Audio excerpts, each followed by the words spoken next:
you don't have to decide anything for the rest of your life ever.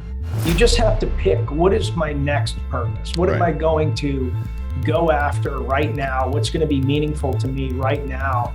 And you have to make sure that you always have something. And eventually, like, you do start to dial into, like, what is the thing that makes you really happy? Let's go.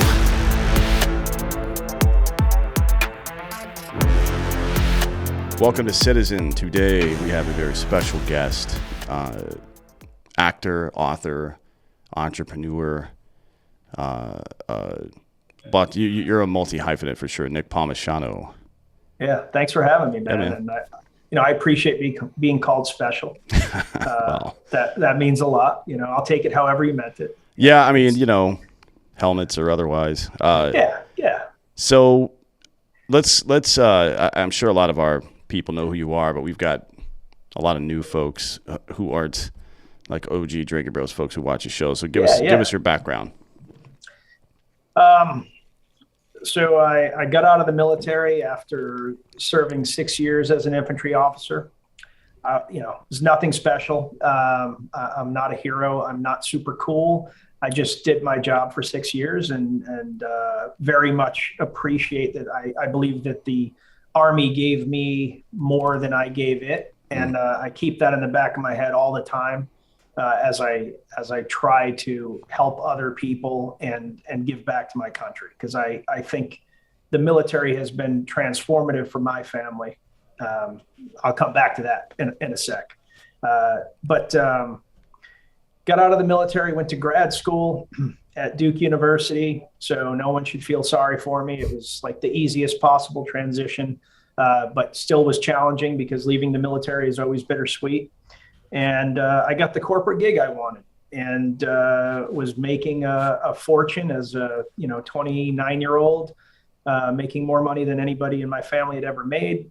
And I absolutely hated my life. The worst I've ever felt about myself. Didn't feel like anything I was doing was meaningful. And it wasn't because the business was a bad company. I worked for John Deere, which feeds the world, and they're great people. And they treated me well, but there was no meaning to my life. And so I started a hobby. I was still donating my time to the Duke ROTC at this point. And some of the kids complained about, hey, we want to wear military stuff because we're proud of what we're doing, but everything is skulls and snakes and death from above. And so I started making funny shirts for my kids, at Michael's with literally heat transfers and white t-shirts. And I was just giving them to my students. And it was like an internal joke. And they were like, you should actually hire somebody that's talented, not a total piece of crap artist like you, and try this. And I thought about it, and I needed something in my life that was interesting. So I launched a company called Ranger Up and quit my corporate gig, found out I was getting promoted. It was going to be $100,000 raise. And I knew it was going to be like golden handcuffs and I would never quit my job. Yeah, and so trap, I thought about it all weekend. And I came in on Monday and I was like, hey, Regis, thanks for everything. You're awesome. But I'm quitting. And he was like, why? Are you going somewhere else? Are you doing this? And I told him hey, I got to try to be an entrepreneur. And he was like, that's awesome. Good luck.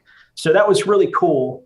And then I left and almost bankrupted myself, went from not worrying about what was in my bank account to having, $1,300 in the bank, $57,000 in credit card debt, a divorce, a 1-year-old and a 3-year-old, renting 2 rooms from a buddy of mine for $300 a month. Saddest, most depressing, kind of loser moment of my life objectively, but subjectively, I was fired up and not worried, I'm going to make this work. And, my kids were happy, even though we were living in a buddy's house. And it was just this really weird, this is what life is and what it should be moment. And I was fortunate to grow that company into an 8-figure business and, did the movie Range 15 with, your friends and mine, Jared Taylor, Matt Best, Ross Patterson. And that got me fired up about, really doing content. I had done stupid YouTube videos for years, but, kind of going through that process got me really excited about that. A couple of years later, exited Ranger Up as the controlling share. Tim Kennedy and I sold it to a venture group. We still have shares, but we don't have any part in any of it anymore. But when I was still there, shortly after the sale, about a year into doing that, COVID was about to kick off, and we didn't really know what the impact was going to be yet. But that venture fund was like, "Hey, we're reducing people in all of our businesses. I need you to fire a couple people." I pushed back. I'm like, "Hey, we just had a good year. Like, we're growing, this and that." And they're like, "Yeah, I understand what you're saying, but this is what we're doing." And as business people, I respect everything. They're better business people than I am, straight up. Like, they know what they're doing. They're very successful. They're cajillionaires. I'm not. But it just isn't the way that I've operated. So like with Ranger Up, through thick and thin, like I didn't drop people. We always found a way, even if it was personally painful for me. So that was like the moment where I stopped fooling myself that RU was still mine. Even though I still had shares, it was now their business. And so I decided that one of the people that I was firing was me. And so I gave an employee that they had basically said was going to get fired no matter what's name and my name. And I started Diesel Jack Media. And shortly thereafter, they were like, "Are you serious?" And I was like, "Yeah, I just, like, I need to work for myself." And we negotiated something where I continued to, do work for Ranger Up for a couple more years. They laid off all of my old employees. I hired all my old employees. So I would basically had like a business with no real money coming in and a whole bunch of employees counting on me. And have been fortunate enough to grow that into a 7-figure business, hopefully on our way to 8. Where Diesel Jack Media, makes commercials, film, advertising, for businesses, for nonprofits, for our own projects. One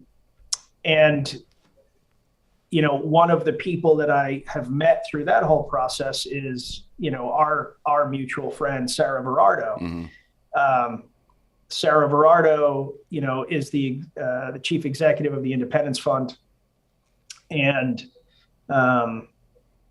another guy, Chad Robichaud, was one of Ranger Up's very first sponsored athletes. Tim and I decided to sponsor him, way back in the day. I think he was like the 5th athlete we sponsored, and we sponsored hundreds over the years.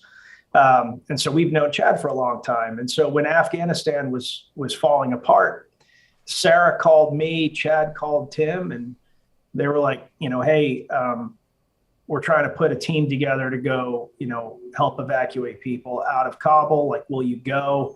And, you and I have talked about this before, but like, there's a short list of people that, when they show up in the van, the door flies open and they're like, "Get in, don't ask questions." You get in the van, and, Sarah and Chad are 2 of those people on my list. So got in the van. Next thing you know, we're evacuating people. And, a year later, we're sitting here and, we've helped about 17,000 Afghans get out of Afghanistan, and we've got operations in Ukraine providing logistics and medical support, in some cases evacuation. And life is very complicated because we have to deal with the government and other governments all the time. And so that is the Italian version of a synopsis, which is probably half the podcast. No, we're just getting started. Sarah's, we talk about her on the show from time to time because she's helped me with so much stuff. Mm-hmm. And, anytime she asks for anything, which by the way is not often, she usually calls me with opportunities, not problems. But when she does ask for something, she always gets it because Sarah's the kind of person that uses favors to help other people. So, oh yeah. Yeah. She's always helping other.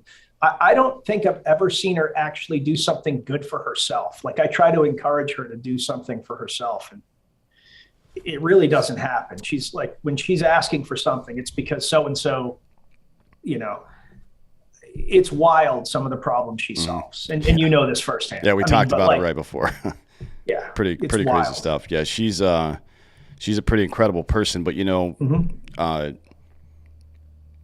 we always, it's the Mr. Rogers thing, find the helpers when there's a problem, and you want to, not only is that good advice, generally speaking, but I think you got to put yourself on the other side of that and like become the helper. Like what are you doing to help other people? I think, I say this almost every show now, I should just get it tattooed on me, but Gandhi said that if you truly want to find yourself, lose yourself in the service of others.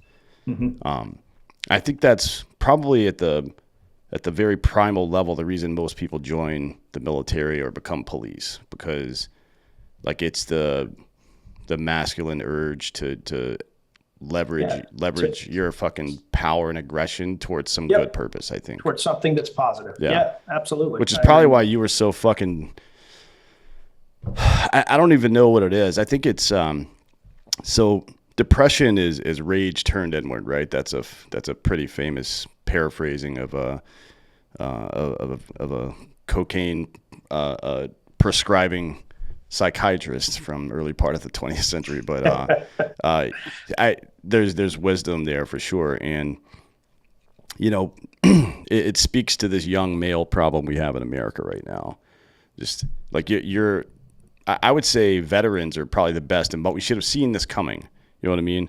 We should have seen this nihilism coming because we had such a large group of highly trained and in a lot of cases highly educated young professional men who had just been to war, and they come back, you vacuum the purpose out of their life, and they immediately turn to nihilism. Like nothing matters, and it manifests itself in a lot of ways. Suicide, fucking mass shootings, gang violence. It's all the same symptom of the same disease there.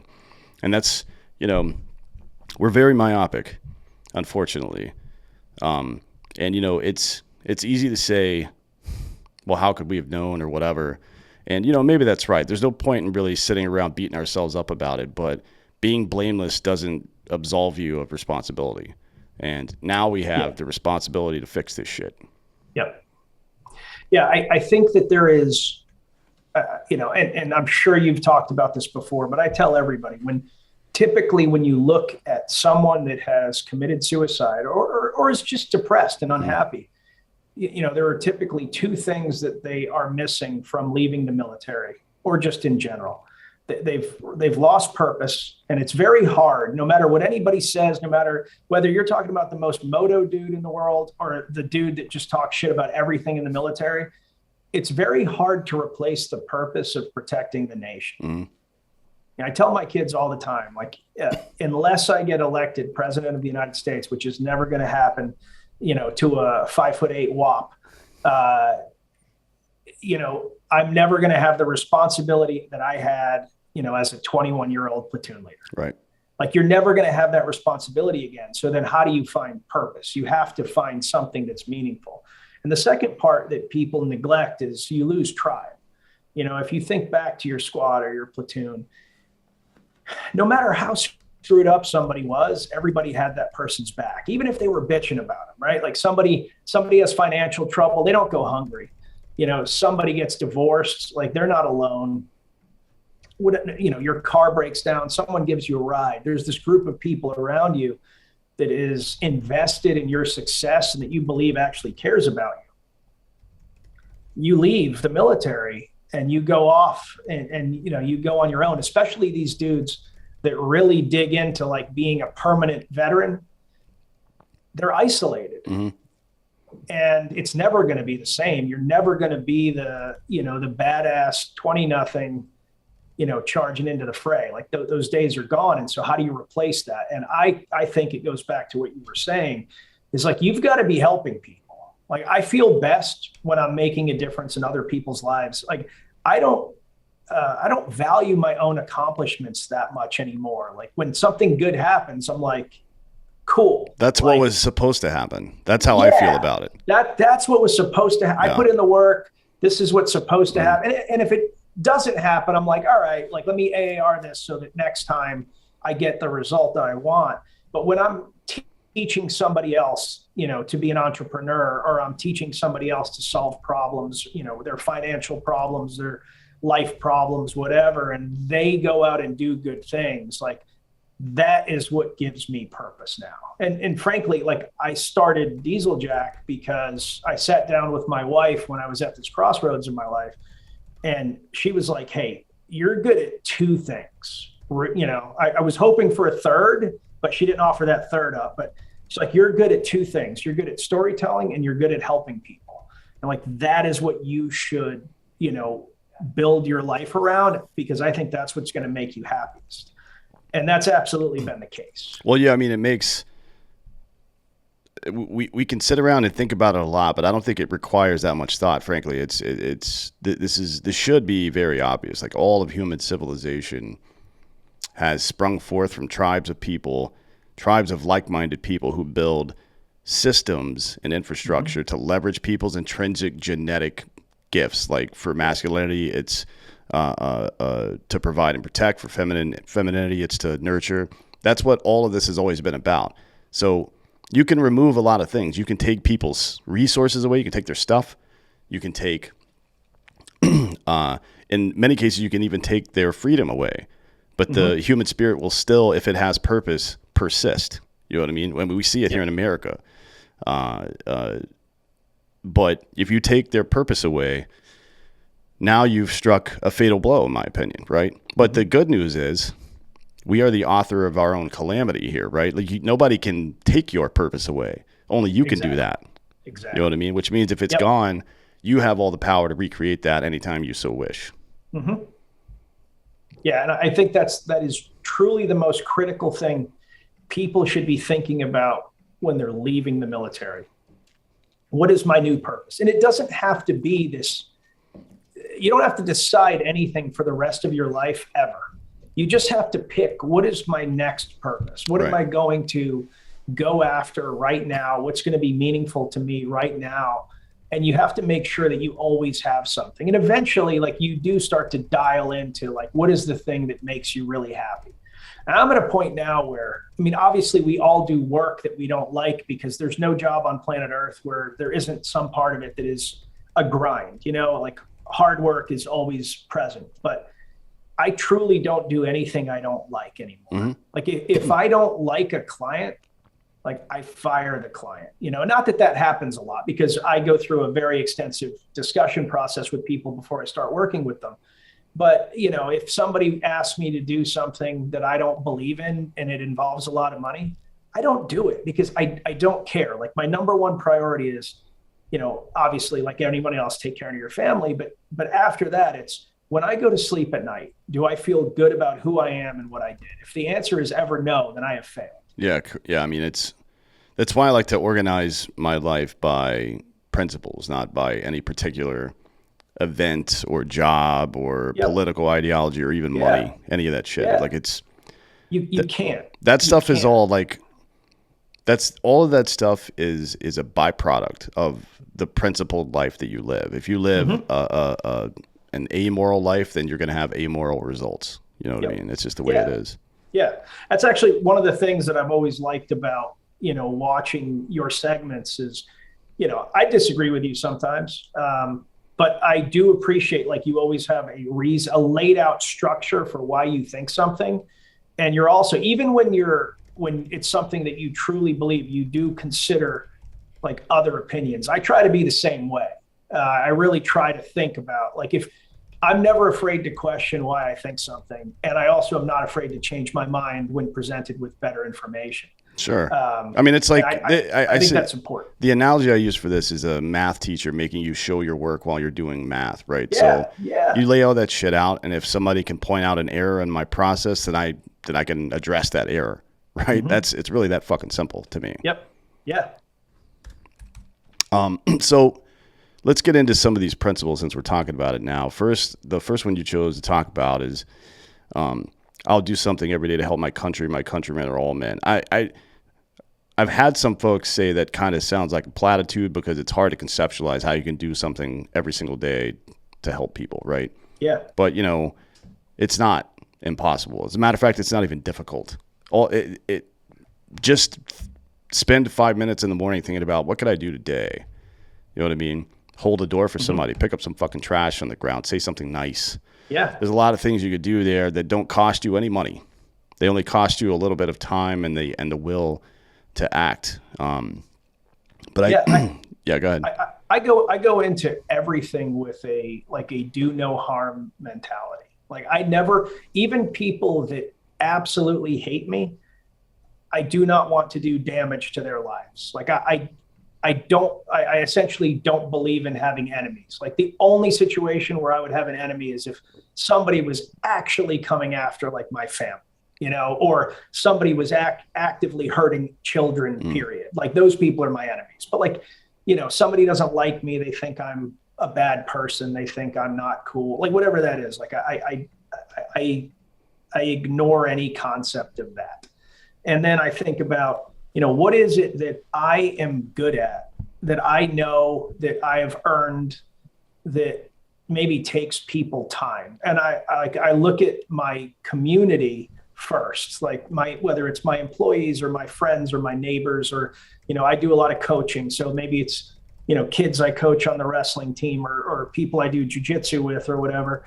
Like, what is it that I know that will help their lives? And how do I add value to those people? Like, that's my everyday. Like, what can I do to help the people that are actually in my life? And then on a broader scale, when we're talking about, social media, putting out messaging, that kind of stuff, I try to be really honest about my experiences instead of cultivating something cool. Like I am, I don't even know if you can call me an influencer at this point because I'm old and decidedly uncool, but I try very hard not to tell people like, oh, I did this and it was great, but rather like, hey, I fucked this up so badly and I embarrassed myself and I lost money here and I made this huge mistake and life was really bad and I was depressed and it was hard, but I didn't quit, and I got to X, Y, and Z, but like there was this journey that doesn't show up on Instagram. I think it's super important when you have an audience, knowing the mental health of society today is not what it was when we were kids. People are less resilient for a number of reasons. I think that there are so many people that watch Instagram, Facebook, YouTube personalities, and they think, why isn't my life as good as his or hers? And the truth is, like, we all deal with the same challenges. We all are worried, finances, relationships, so-and-so doesn't like me. So-and-so is saying bad things about me. So-and-so posted this thing about, like, we're all dealing with that. Like the only thing that might be different is the scale of it. So I try to be super honest. And then, on the true macro sense with Save Our Allies or Warrior Rising or, some of the other charities that I'm involved with, Student Veterans of America, I just think like, what is it that I can do right now that will make a significant difference for a large group of people, and I try to do that thing. Yeah. I mean, that's the, frankly, I think it's difficult for people to watch other people struggle. I think it's extremely uncomfortable, but there's multiple psychological factors at play there. It's first, there's the bystander effect, right? I mean, the more people watching an unfortunate event happen, the less likely anybody is to interdict. Yep. And then there's the barrier to entry, for lack of a better phrase, I guess, where people just don't know what to do. They don't know how to help. So that's why I say, imagine what would have helped you in your times of struggle, and then be that for other people. There's no other way to really do it. Like you're not going to read a book that tells you how to handle every single situation. You know what I mean? Just that's on how life works. But I mean, there's baseline stuff you could learn. You should familiarize yourself with like Maslow's hierarchy of needs and stuff like that to understand like root level human psychology and what people, because these are the things that people typically can't articulate. You know what I mean? They're it's like subconscious anxiety that manifests itself in their daily lives. But Yeah. you know, And I think to that end, like reading and exercise are incredibly important. And I'm not even saying exercise like Tim Kennedy. I just like, I know well, from nobody experience, exercises like Tim, so I know, don't I even know. bother with that. It's visiting him is like great and also horribly unfun, you know? But I know from experience that when life is going bad, alcohol is not good and running is good. Mm. Like, there are a lot of people that are like, oh, your wife just dumped you, or you just lost your job, or whatever horrible thing just happened. Like, let's go slam a bunch of booze. Like, that does not help. No, you should definitely work. You should work on yourself, mind and body when you're, when things are going wrong. When things are going right, fucking is a good time to drink. Yeah. Drink when you're happy, by Yeah. all means. But like when you're depressed, drinking won't help.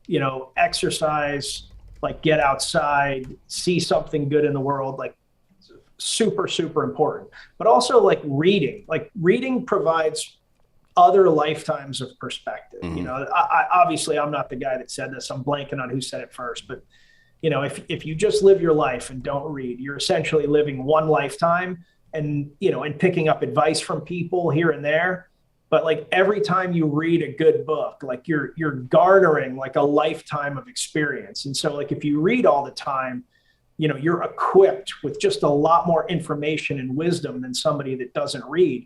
And like with perspective, you read enough books about people that are successful and you realize that almost every single one of them has some measure of the same story, overcoming massive adversity, challenges, taking risk, believing in themselves, overcoming the negative opinions of others. Like these are all critical things. So, you read 20 books from different people that have never met each other, that lived centuries apart. And it's like, oh shit, this is literally the same story.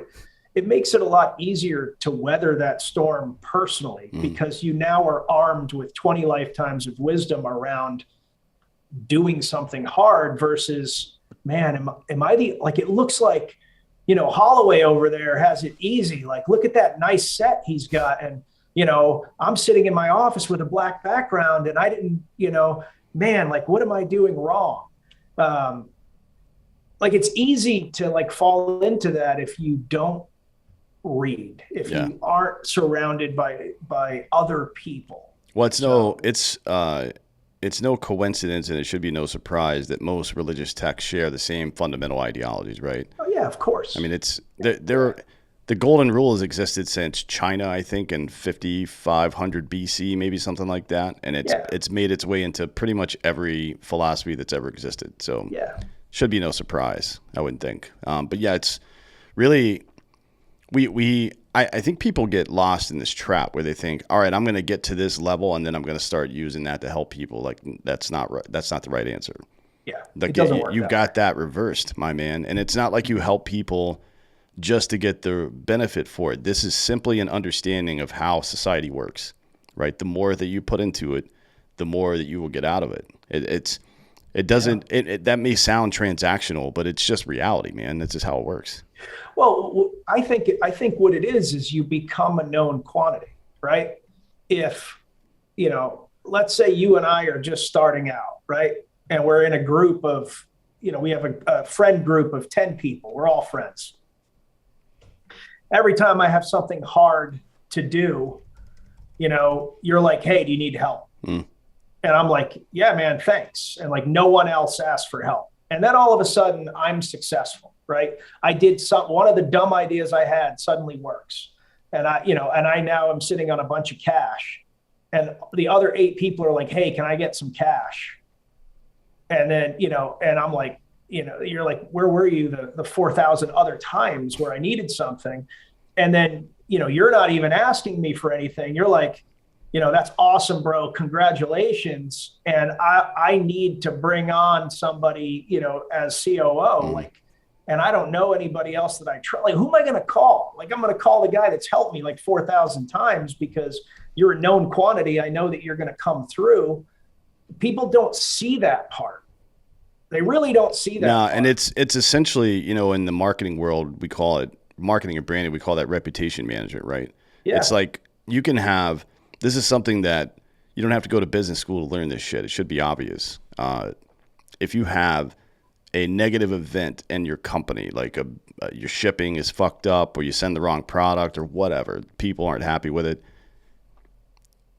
When you have a good customer service interaction after that initial fuck up, that customer will stay with you 7 times longer than they normally would have. 7 times longer, right? Yeah. So if you're operating in a D2C business, your typical customer life is somewhere between 6 or 7 months. Now you've turned that person into a customer for 4 years, which could be from beginning to exit of the company for you. You know what I mean? Like you've made a lifelong customer, not only somebody buying your shit, but also being a firebrand and advertising it word of mouth. You know what I mean? It's these are They did a study. I don't remember how many years ago. I mean, it might have been like a decade ago, but it was like, who are the happiest car owners?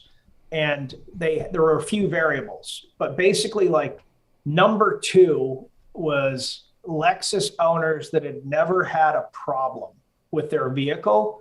And number 1 was Lexus owners that had had a major problem with their vehicle.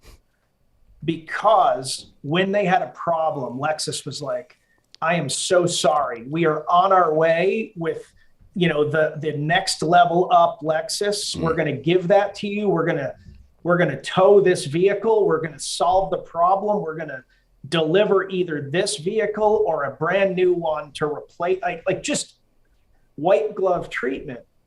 And all of a sudden it's like, man, like buying a Lexus means something. And like, I always keep that in the back of my head when I'm thinking about how we're treating customers. Yeah. I mean, that's, you know, that's part of the hierarchy of needs. It's safety and security, right? So we, in the back of our mind, no matter how positive we are, we know that things are going to fall apart, right? Things are going to go wrong. Very often things are going to go wrong more than they go right. But, you know, what you're saying about, you know, the guy who was there for you when times sucked or when it didn't work out, it's the same principle, right? So it's like, I assume as a fucking rational human being that stuff's going to get fucked up sometimes. And the most valuable somebody can be to me is there for me when I need them. Right. So that, like that, it doesn't matter what else you do in life. You don't have to be a fucking doctor or a rocket scientist. You don't have to be a cop or a soldier. You just need to be there for people who need you. Right. In whatever capacity 100%. That you're able. Dependability is very rare. Right. It's just rare, you know? I mean, to me, dependability is the action verb version of loyalty, right? So loyalty is a general concept. Dependability is that concept in action. And, you know, and I think a lot of people expect loyalty, but don't provide it. And it's a two-way street, right? It's a two-way street, you know, like you have to be good. You have to be good to people. And again, that's my outlook on life is I'm good to everybody, even if they're bad to me.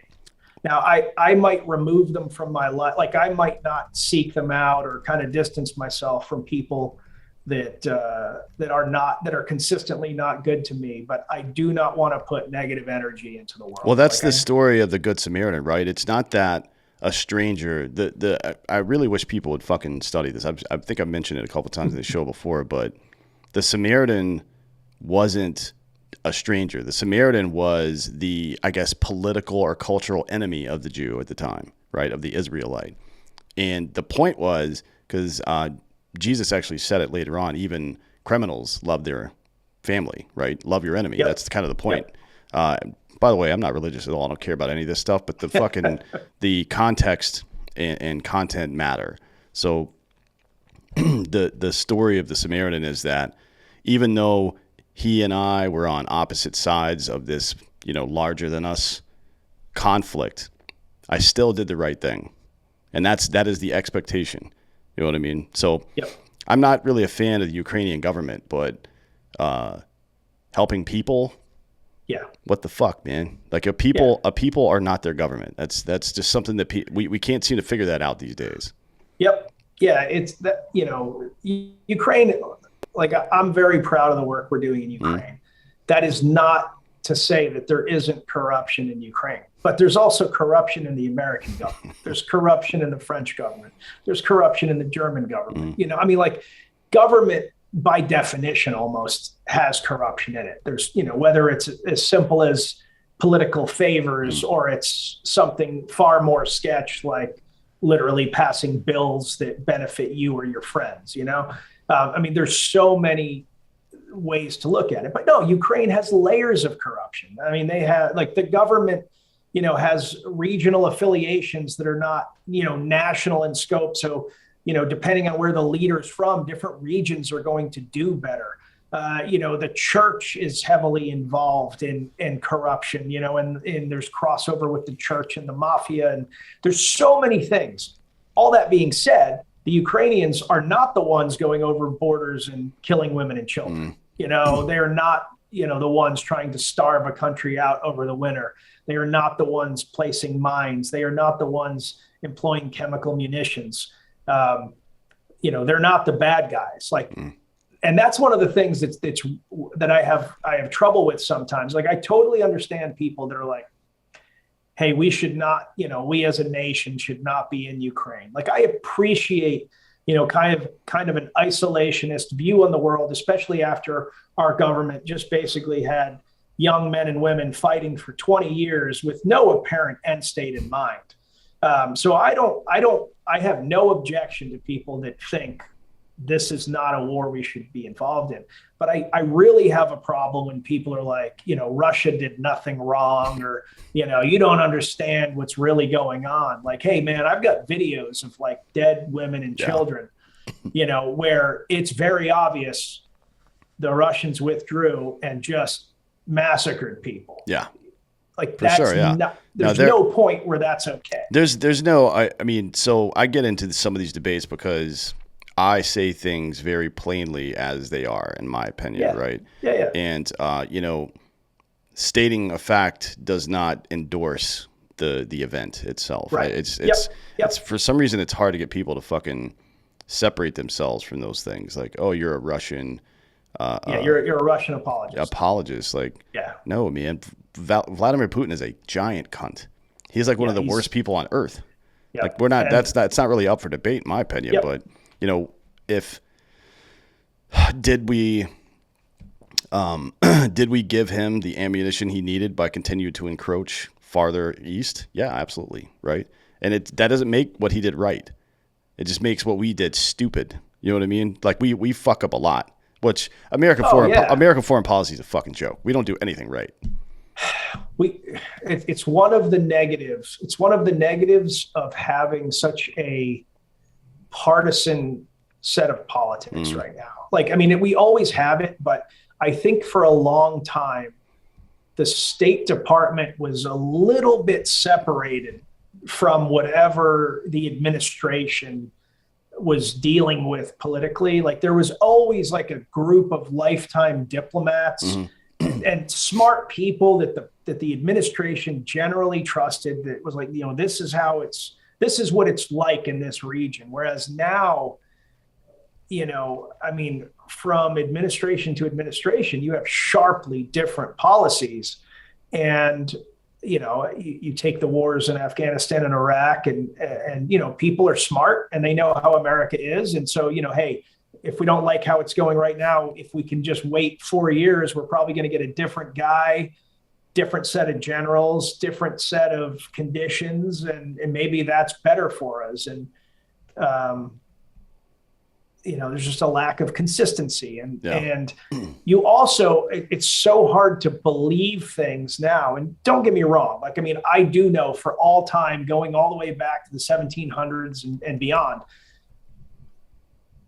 the news has always been, there's always been a partisan component, whether you're talking about Thomas Jefferson smashing Washington and Adams under a pen name, or you're talking about, modern day, like Hannity versus Maddow or whatever.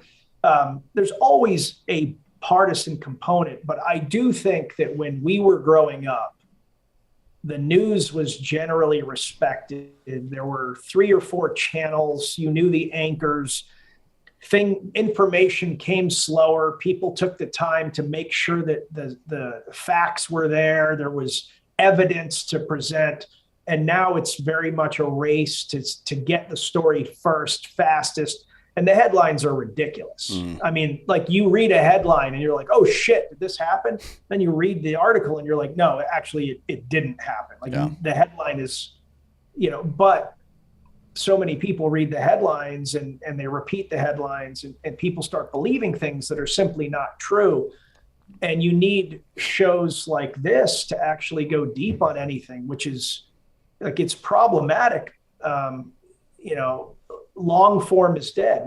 You're on Fox a lot. I'm on Fox from time to time.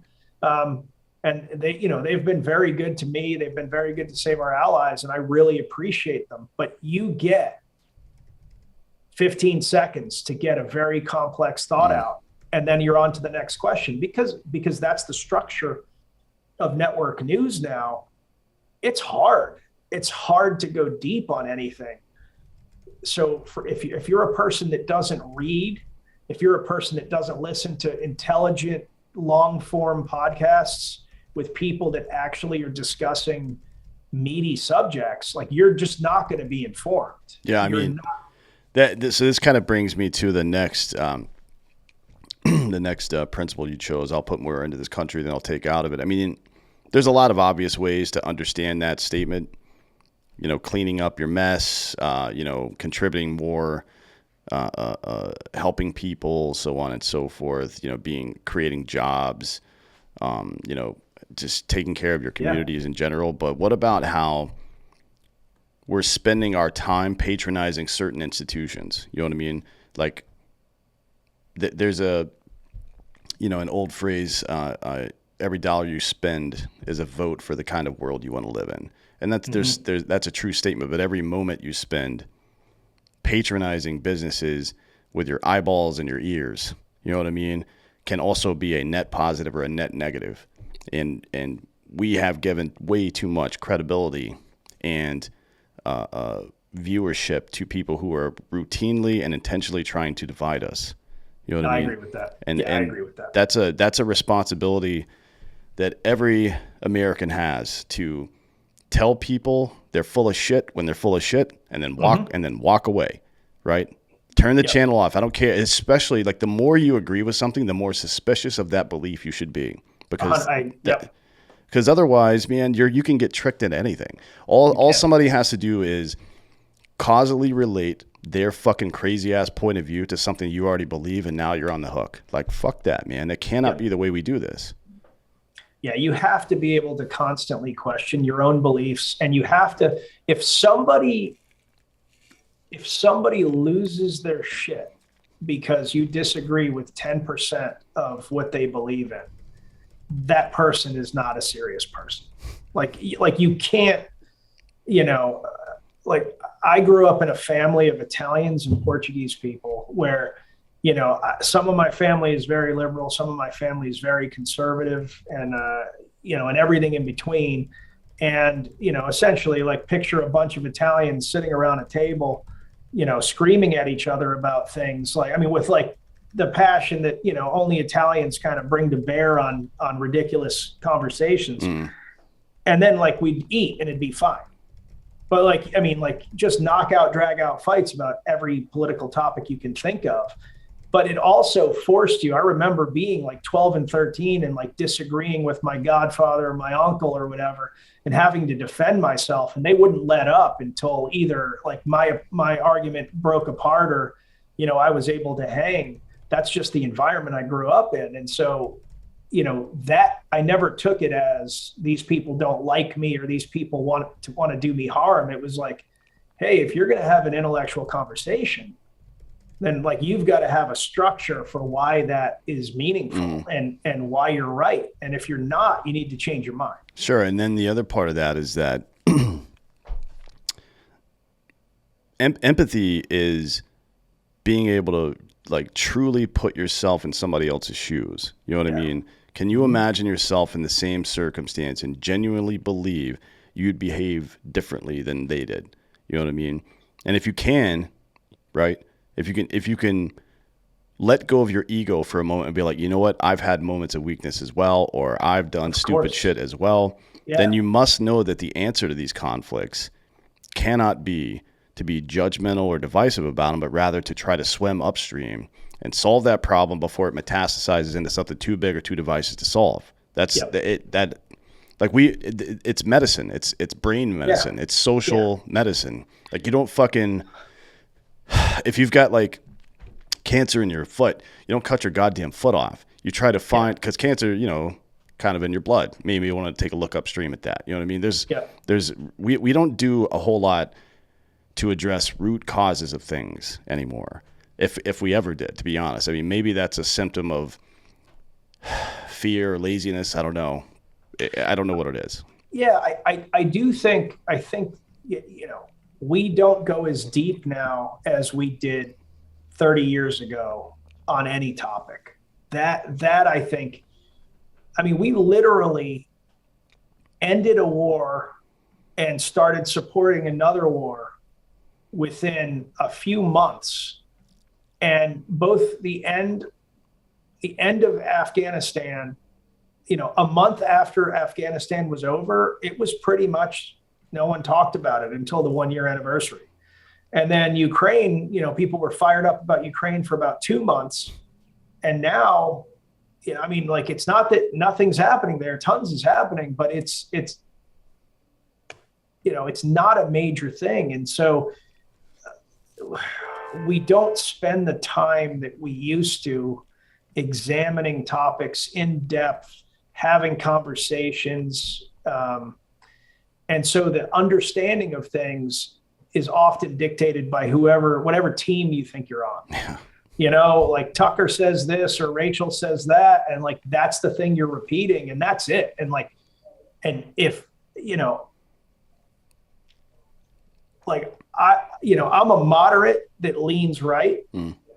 I disagreed with, you know, some guys on a podcast last week about some things, and their fans, I mean, every day, like, you know, 100 people telling me I'm a piece of crap because, you know, my flavor of conservatism is slightly left of them. I mean, it's nuts. Like you cannot judge people's character based on a political opinion, because like no matter what anybody thinks, there are not better people on either side of the aisle. Like it just isn't true. Well, the purpose of that whole fucking process, the right versus the left, is to find equilibrium, right?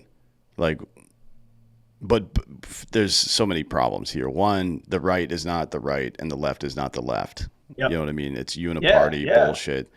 And the other part, just the mechanics of how that works and why I think things are more divisive now because people in this country, citizens, regular folks, have allowed it to become divisive. No matter, even in an authoritarian government, the despot has to respect the will of the people. Otherwise, they won't allow him to rule over them. That is a true fact. There have been rebellions in every fucking despotic rule ever. And if, as long as you can keep them somewhat modulated, you know what I mean? Even if it's with lies or force has a diminishing return because people get pissed off. But whatever it is, you still have to respect the will of the people. And I think it's so interesting to me how little power people feel over their own lives. It's bizarre because it couldn't be farther from the truth. That's completely antithetical to how all this works. Yeah, and I mean, we could, if we as a country just decided it was time, we could clean house. Oh yeah. I mean, we could literally clean house. Like, hey, every primary is getting, like, we're just not voting for anybody that is currently serving. You know, and like we could do that every election until people did exactly what we wanted. I mean, there are some universal things that people expect from politicians, and we're just comfortable throwing our hands up and saying, well, if I don't vote for this guy, then the other guy's going to win, and then the world's going to be over, which it never is. No, of course not. No, and it's these people are driven by a very base desire for power over other people, and we should be manipulating them to behave correctly, not the other fucking way around. Yeah, absolutely. And the other issue there, just as I was going to mention with the mechanics. Think of like a clock pendulum swinging back and forth on a fulcrum.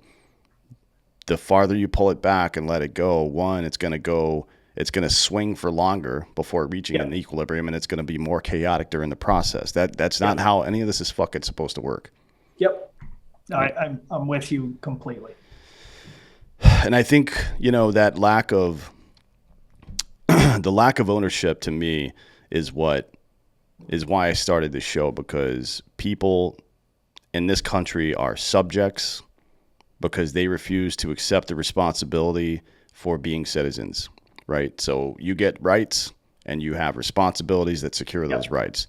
The Constitution doesn't grant us anything. All it does is recognize natural rights, and your behavior, your effort put into the country is what secures. It's the in the same way that dependability is the physical manifestation of loyalty. You being a citizen, you taking on your responsibilities, and the Constitution enumerating those natural rights, that is the action verb part of that equation. You know what I mean? And, absolutely. Yeah. And you have to be courageous in that regard. Yeah. I feel that both sides of the aisle are attacking natural rights, whether we're talking about speech, whether we're talking about the right to bear arms, whether we're talking, it's just a constant infringement. And we tend to, as individuals, kind of say, well, okay, if it's the thing I don't like, like if you don't like guns, right? You're not a gun person. You didn't grow up with it. Like, I totally understand that. I grew up in Massachusetts. The first time I touched a gun was, in the military. Now I own a ton of guns, right?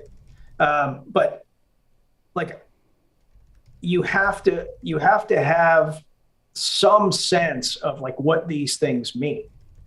Why do we have the right to bear arms? Why do we have the right to free speech? Like, if you're talking about burning books, if you're talking about, should hate speech be legal? Should we be able to see this? Should we have a Department of Disinformation that regulates social media? Like, these are fucking problems. These are problems. And like, different sides of the aisle have come at it from different directions. But I don't want the government telling me what I can know, what I can say. I don't want the government telling me that I can't carry a weapon. I don't want the government telling me I can't assemble. Like, I don't even care if I'm better off, like, straight up. Like, maybe I am better off not owning a gun, and maybe I'm better off not being able to say stupid things, right? I still need to be able to do that, because even if this government right now, even if this administration is well-meaning, good people, and in the short term, this will be good for America, we all have seen, like, if you read, again, this comes back to like, do you read? If you read long-term, these minor infringements add up. And at some point, we truly are, as you said earlier, subjects and not citizens. And so like, citizenship comes with responsibility, and risk. It is more dangerous to be a citizen than it is to be a subject. But once you're a subject, you can't go back the other way. Yeah. It's, liberty only exists if it exists for everyone and all the time. Otherwise, it is just another form of authoritarianism with a larger end group. Right. Yep. So, that's well said. That's why you have to you have to be way more skeptical of shit that you believe than you are of other people's beliefs, frankly. And the gun thing you mentioned is it's a good example of that, because there's a lot of people, probably some of the people who've been talking shit to you, who would just yell, shall not infringe over and over about guns. Over and over again. Yeah. Which is, you know what? I don't disagree with that in principle. but let's have the conversation and show your work. Let's say we do have, for example, for whatever, wherever it comes from, we have some way to predict that a certain type of person, white kid in fucking Texas, for example, has a higher proclivity for gun violence than anybody else. Should we allow that? You can call that part a fact for the sake of the argument. Okay, cool. That's a fact. Should we allow the government to have control over that situation? The answer is obviously no. And here are all the reasons why, right? All the infringements from the past. That's the kind of conversation that gets more moderate people who didn't grow up with guns a logical base to make a better decision about that fucking fact instead of just yelling at them. It doesn't make any sense to do that. You're losing your argument because you want to sound tough and you don't want to have to face some of the purity tests that are out there because, you're not conservative enough. Like, fuck you, dude. Yeah, and it also is not entirely accurate, right? So like when you look at what the Second Amendment was, a well-regulated, for the time of the day meant well-trained, right? So a well-trained militia. So, the Supreme Court has ruled that, essentially the citizenry is the militia, which great. Yep. But well, that's your right, but you're over here is your responsibility, right? That's exactly what it is. How many times have you fired that weapon this year, for example? Yeah. When I went for my concealed and carry license in North Carolina, a cajillion years ago, I was worried that I had not been shooting pistol enough. It's like, man, I've only been going, a couple times a month. And, I hope that I got there. I was the best shot. And I'm a good shot, but I'm not Tim Kennedy. I'm not like one of these, I can hit the hair off of a flea's ass kind of dudes. I was by far the best shot. People are like, oh, what do you do? And I'm like, shoot the gun intermittently. Yeah. Like, what the fuck? And some of these people, that test people missed paper. Yeah. That test is like, it's an E-type, right? Yeah. And you have to hit it, 35 out of 50 times? Yeah. Are you kidding me? That's 70%, dude. What the fuck? I could have thrown a rock and hit it that many times, and, and I had like a shot, my shot group was like, whatever. And, I mean, people were missing paper and the papers. It's an E-type silhouette. It's like the size of an actual adult male torso and head. That's yeah. You can one hand rapid fire it. And if you've shot enough, like you're not missing, and people miss paper. And so then I look, and that has me going, should these people have this concealed and carry license? I sure as shit don't want them. If something goes down, I don't want them drawing, but it's not my call. But that's where I think it's reasonable to have conversations on a state level, not a federal, on a state level, what is acceptable? Texas has decided, hey, we don't need any standard. Okay, like that's what Texas wants to do. North Carolina has a minimum standard. Maybe Massachusetts has an extremely high standard. I don't know what the answer is, but I do know that there are a lot of people that are yelling things like shall not be infringed that have not taken the responsibility of actually learning how to handle a firearm, and God forbid they're actually pressure tested.